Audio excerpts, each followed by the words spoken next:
Hi అండి. మేము కొండకెళ్తున్నాము. నేను మా చిన్న పాప కొండకెళ్దామనే ఉద్దేశంతో బండి తీసుకొని బాలాజీ బస్ స్టాండ్, అది అలిపిరి బస్ స్టాండ్ దగ్గర బండి పెట్టేసి బస్ ఎక్కేద్దామని అక్కడికెళ్ళాము. ఇక్కడ AC counter, non AC counter 2 ఉంటాయి. ఏసీ మా పాప వద్దమ్మా నాకు వామిట్ వస్తుందంటే నాన్ ఏసీ తీసేసుకున్నాము టికెట్. ఇక్కడ కొత్త విషయం ఏంటంటే, ఈ బస్ స్టాండ్‌లకి ఏ బస్సులు అయితే ఇక్కడ వచ్చి స్టాండ్ అయ్యి అక్కడ మనం ఎక్కితే ఆ బస్సు మాత్రమే రాంబగీచ కాడికి రీచ్ అవుతుందనమాట. ఆన్ ది వే వెళ్ళే బస్సులు మాత్రం తీసుకుంటే మనము బాలాజీ బస్ స్టాండ్, కొండపైన ఇంకో బాలాజీ బస్ స్టాండ్ ఉంటుంది, అక్కడ దించేస్తారు. అక్కడ నుంచి గుడి దగ్గరికి చాలా దూరం నడవాలి. ఇదొక్కటి కొత్త విషయం గుర్తుపెట్టుకోండి. నాకు ఇప్పటివరకు తెలియదు, నిన్ననే తెలిసిందనమాట. అది సరే. ఇక్కడ నాన్ ఏసీ బస్సులు, ఆ ఏసీ బస్సులు అన్నీ స్టాండ్ అవుతాయి. అక్కడ స్టాండ్ అయిన బస్సులు ఎక్కితేనే సేఫ్ అనమాట. అంటే నడవాల్సిన పని ఉండదు ఎక్కువ దూరం. రామగీజ కానీ వదిలేశారనుకో అక్కడ నుంచి దగ్గర మనకి నేరుగా మాడవీధుల్లోకి వెళ్ళిపోవచ్చు. అదొకటి చెప్తున్నా. బస్ ఎక్కేసి ఇట్లా ఇంకా అలిపిరి దాటేసి చెకింగ్ పాయింట్ దగ్గరికి వెళ్తున్నాము. చెకింగ్ పాయింట్ దగ్గర ఎట్లా అంటే, మనకి లగేజ్ ఉన్నా లేకపోయినా అందరం దిగి హ్యాండ్ బ్యాగ్స్తో సహా అన్నీ చెక్ చేసుకొని మళ్ళీ మన బస్సు నెంబర్ గుర్తుపెట్టుకొని ఆ బస్సు ఎక్కేసి ఇంక పైకి వెళ్ళిపోవడమే. నాకు స్వామి అంటే చాలా ఇష్టము. ప్రతి మంత్ మ్యాక్సిమం వెళ్తాను. ప్రతి శనివారం శ్రీవారి మెట్టు నుంచి నడిచి వెళ్ళిన సందర్భాలు కూడా ఉన్నాయి. తోడుంటే నడిచే వెళ్ళిపోతానండి. తోడు ఎవరు లేకపోతే ఖచ్చితంగా ఇట్లా బస్కి వెళ్ళిపోతాను. కొండపైన కూడా ఇట్లా ఆర్టీసీ కౌంటర్ ఉంటుంది. ఆ కౌంటర్ దగ్గర బస్ టికెట్లు తీసుకొని మళ్ళీ రిటర్న్ బయలుదేరేయడమే. ఇంకా మాడవీధుల్లోకి ఎంటర్ అయిపోయినాము. మాడవీధుల్లో ప్రతిరోజు స్వామివారు, మలయప్ప స్వామివారు ఊరేగింపుగా వస్తారనమాట. ఆ సందర్భంలో మనకి చుట్టూ ఉన్న మాడవీధుల్ని కొన్ని చోట్ల బ్లాక్ చేసేస్తారు.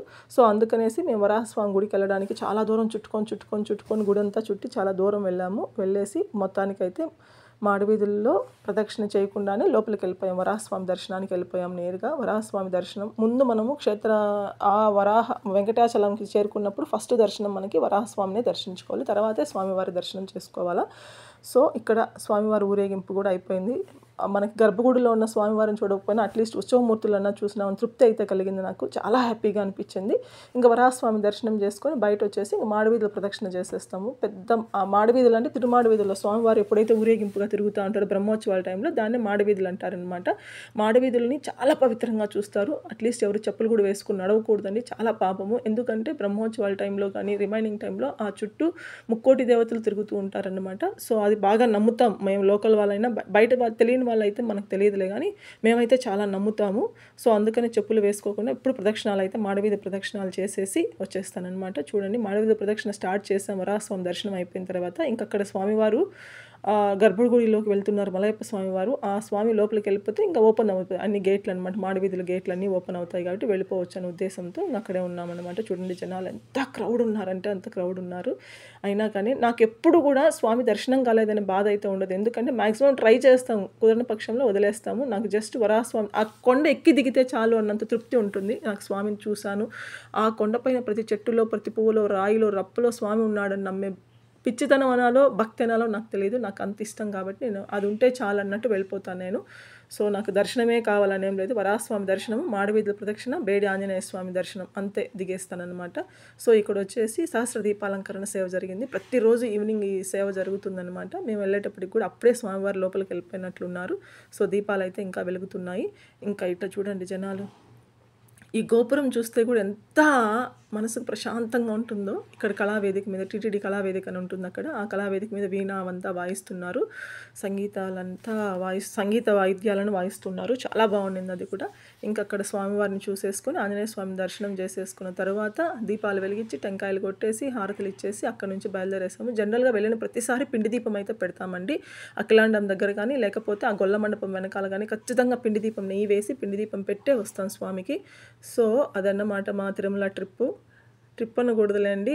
స్వామివారిని దర్శనం చేసేసుకొని ఇంకా అక్కడ నుంచి స్వామివారి దర్శనం కాదు, అదే చెప్పాను కదా, వరాహస్వామి దర్శనం చేసుకొని దిగేసామన్నమాట. ఇక్కడ ఇదైతే మా పాపకి ఇష్టం అంటే ఇది తీసిమంటే అడిగాను. మనం బయట ఎక్కడైనా తినడం వేరు, మసాలా బొరుగులు కొండపైన తినడం వేరు, చాలా బాగుంటాయి అన్నమాట. పిల్లలకి ఇష్టం అనేసి చిన్న బాబు అడిగితే అది ఒకటి తీసి ఇచ్చాను. ఇంకా మ్యాంగోస్ కూడా దొరుకుతాయి, సన్నగా కట్ చేసి పెట్టుంటారు, అవి కూడా ఇష్టంగా తింటారు అందరూ. 365 days దొరుకుతాయి మ్యాంగోస్. ఇంకా అది తీసేసుకొని ఇక్కడ చూడండి, ఇప్పుడంతా ఆకులు రాలిపోయే కాలం కదా, ఆకులు రాలిపోయి పూలు వచ్చాయి. ఎక్కడ చూసినా ప్రశాంత వాతావరణం, ఎటు చూసినా కలర్ఫుల్గా ఉన్నాయి పూలైతే, రకరకాల పూలైతే విచ్చుకొని కాసేసి బాగా విరబూసి ఉన్నాయన్నమాట.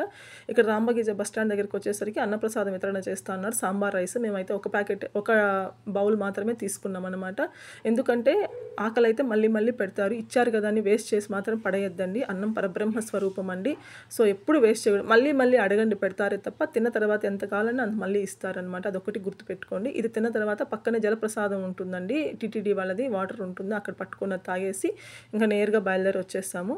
చూడండి వ్యూ అయితే ఎంత బాగుందో, కొండపై నుంచి తిరుపతి చూడండి ఎంత బాగుందో. ఎప్పుడు నేను వీడియో తీయలేదు, ఇదే ఫస్ట్ టైము. చూడడానికి చాలా బాగుంటుంది అనమాట. ఆ లైటింగ్లో తిరుపతి చూస్తుంటే ఆ ఫ్లైఓవర్లు కానీ, గోవిందరాజస్వామి గుడి గోపురం కానీ అవంతా భలే కనపడతాయి, భలే ఉంటుందన్నమాట. ఎవరైనా ఫస్ట్ టైం నా ఛానల్ చూస్తుంటే సబ్స్క్రైబ్ చేసుకోండి. Thank you friends, thank you so much. ఇంకా మేము ఎన్నో గుళ్ళకు వెళ్ళాలనుకుంటున్నాం కొండపైన. ఇంకా జపాలికి, పౌర్ణమి రోజు జపాలికి వెళ్తే చాలా మంచిదండి దీపారాధన చేస్తే. సో అది కూడా త్వరలో మీకు ఒక వీడియో పోస్ట్ చేస్తాను. Thank you friends, thank you, bye.